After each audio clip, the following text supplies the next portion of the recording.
Folks, welcome back to Nostalgianomics. Today I was just doing some research for myself, updating some spreadsheets, taking a look at some similarities and differences in the Sword and Shield and Scarlet Violet eras, and some of the things I found are alarming, uh, mind-blowing, couple words to say the least.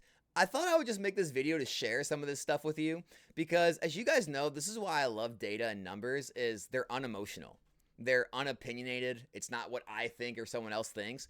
The numbers are just what they are, and you have to take into account numbers and data when you are thinking about, placing your money somewhere in an investment purpose, because without that, you're basically just guessing and speculating without any kind of info to go off of. And so I'm just going to share to you some of the spreadsheets I've been updating and the percentage gains you'd be seeing in Sword and Shield and Scarlet Violet era. And yes, it is even with if you had to take out your selling fees and shipping and all that if you wanted to actually realize your gains. And then also show you some similarities I found with Evolving Skies and something else, and get your guys' take on it in the comment section on where you think we're going from here. So before we do that, I'm going to shout out today's video sponsor, guys. It is Arizona TCG. Arizona TCG is great, guys. All you got to do is pack up all your slabs, send them all to them. They do all the work of selling for you, send you a big check at the end. They run everything through their 100% positive feedback, over 17,000 items sold, over 3,000 follower eBay store, so you'll get all the eyes of eBay on your items. And also they have this awesome calculator tool so you can see exactly what you'd be taking home. So basically, if you had like a $200 card, or if you think it's worth $200 and it goes for $200, well, selling on eBay after the 13.25% fee and $6 shipping and supplies, you would actually take home less than what Arizona TCG would pay you, again, to do all the work for you. And so you can play with that. If it makes sense for you guys, I'll leave the link in the comment section and the description below if you want to use Arizona TCG for your selling. All right, so let's go to the spreadsheets first, and then we'll talk about Evolving Skies. So with the Sword and Shield era, right? Base set started out in 2020, and then Silver Tempest, I believe, was 2022. I put 2023 there because Crown Zenith was technically 2023, but basically all these sets were released between 2020 and 2022.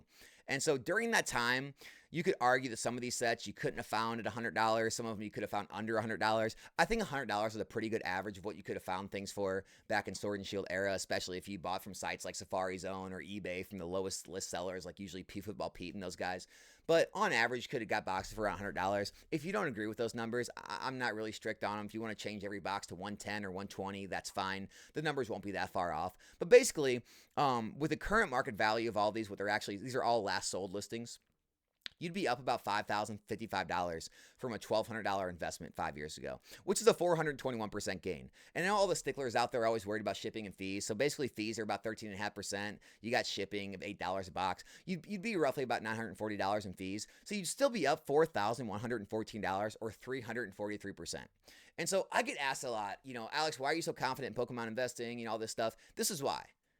I don't know another place I can, comfortably feel safe putting money into that I can get 343% returns in 5 years, right? I'm comfortable putting money into mutual funds and index funds. I can't get those gains, right? Now, you could argue certain random cryptocurrencies, you can get those gains, or certain random stocks or whatever, there else is out there. But for an passive investment, for not actively trading, for not actively running a business in Pokemon, buying and selling, just a passive investment that you put on a shelf and don't look at, don't think about, I don't know another passive place you can put your money that, in my opinion, is safe and less risky than making, 343% gains in 5 years. What is that, like almost like a 70% gain per year? It's astronomical. And so then we go look at Scarlet Violet era, right? Most of these boxes you could have bought at $95 at release. Not until Surging Sparks, where it kind of started to ramp up, where it was about $120 what you could have found. And then Journey Together and Destined Rivals are obviously astronomical. And then, the 151 Paldea and Phase Shrouded Fable, very easy to find at $50 in ETB or less. But then Prismatic Evolutions obviously was like $110 at release.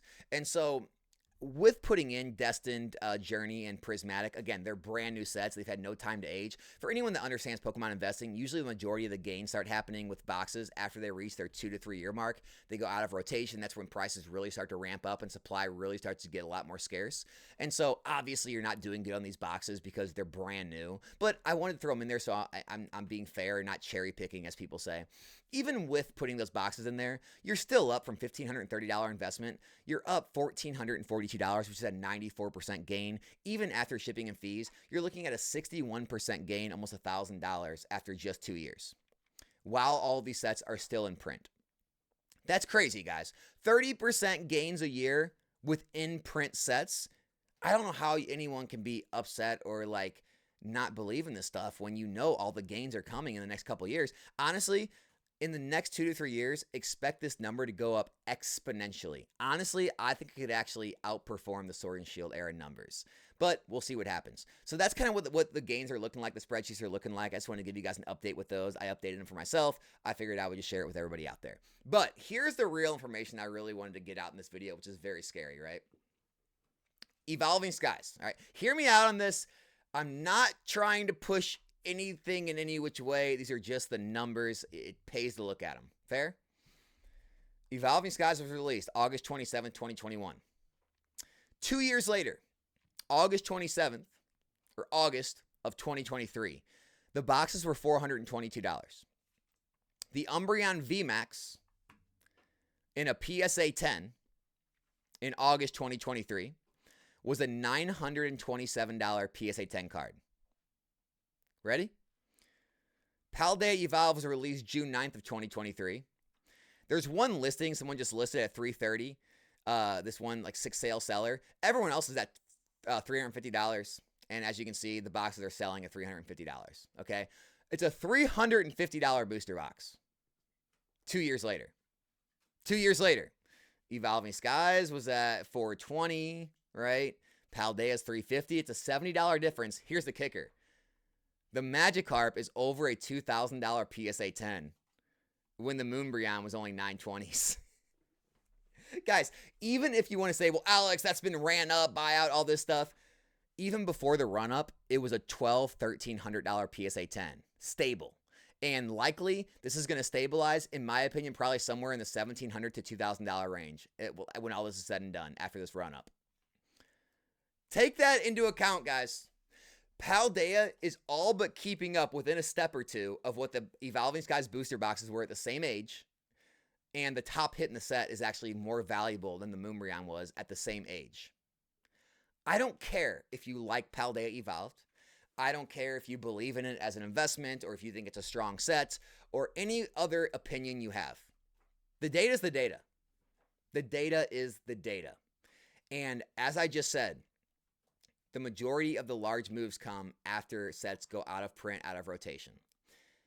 It's going to be very interesting to see what happens in the next year when Paldea Evolve goes out of rotation. This time next year, we're going to do this comparison again on Evolving Skies boxes and the Moonbreon. I would not be surprised for Paldea to be keeping up step for step with Evolving Skies. If that continues, maybe Paldea Evolved, a box you could have paid $80 to $85 for because nobody wanted it, could be one of those top boxes in the era, could be a $1,000 plus box in a matter of 4 to 5 years, just like Evolving Skies was. I know it's crazy to say. I get it. I'm a psychopath. I know. But the data's the data. Paradox Rift, Temporal Forces. A lot of what I'm seeing with those mimic a lot of what we saw with Chilling Reign, Fusion Strike. They're very deep sets. A lot of people like a lot of the cards inside, but they're just not that valuable yet. The boxes just aren't that scarce yet. And it's one of those things that they could be more appreciated later on in life, and they could later on in the 1, 2, 3 years, and they could end up being some of the boxes that go for $400 or $500, $300, $400 within a couple of years. I mean, I just see a lot of similarities with what happened in the Sword and Shield era as sets started to age, but weren't quite that old yet. And it's starting to happen with a lot of Scarlet Violet era sets, and I think a lot of people are kind of taking it for granted because, everything's in print, everything could always get reprinted, things are still low, single card wise, all that good stuff. But just like right now when people are saying, we need to be still looking at the Sword and Shield era because that stuff's actually rare and out of print, all this stuff isn't actually out of print yet. I think a lot of people are going to start saying that as we move into the next era. They're going to start saying, why are we looking at all this new stuff? We need to be looking at Scarlet Violet. And when that time comes, you're going to see a lot of things rise exponentially, both single card-wise and boxes again. And so, yeah, just some stuff I was looking at. Thought I'd share it with you guys. That's all. No crazy wild video. Let me know in the comment section what you guys think of all that. That's all I got. We're out.